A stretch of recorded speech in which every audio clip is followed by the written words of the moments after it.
start with glucose, or C6H12O6, dissolved in water. When you add the yeast, it yields aqueous ethanol, C2H5OH, and carbon dioxide gas. Balance it, and you have the basic equation.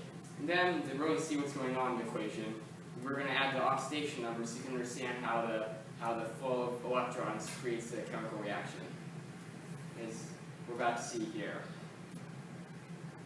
Alright, so let's add some oxidation states. Oxygen is -2, hydrogen is +1, and carbon is 0.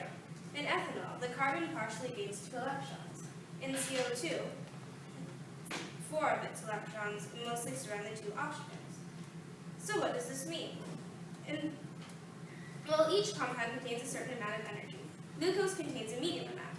In CO2, the carbon is not capable of donating any more valence electrons. It only has 4. The 2 oxygens can't gain any more. They only need 2 each. Therefore, it has a very low energy level.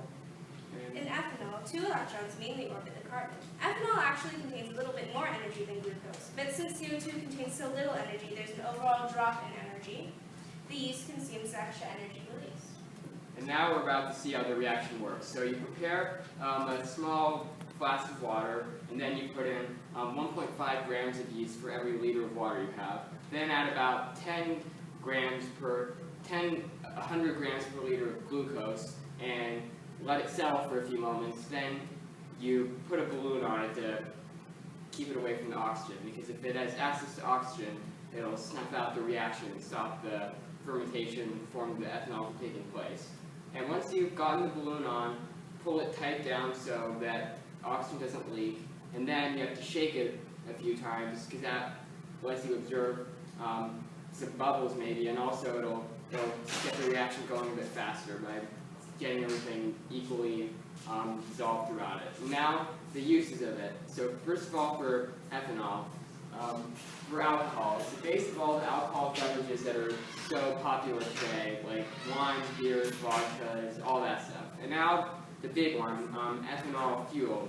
There's some pros and cons of this. The pros being that it's renewable, it's domestic, so we don't have to import, and it doesn't require a ton of infrastructure. The cons being it releases just like tons of CO2, which causes all kinds of problems, and it uses a ton of farmland and requires lots of deforestation to form.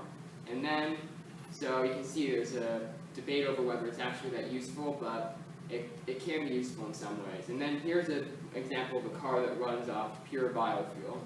And it also has some other uses, like home heating systems, like these ethanol fireplaces, the base of lots of antibacterial soaps and hand sanitizers, and they're even testing ethanol fuel for airplanes now to replace traditional jet fuel. So this simple little reaction does all kinds of things for us. And thank you for watching. You might need to edit that in. Oh.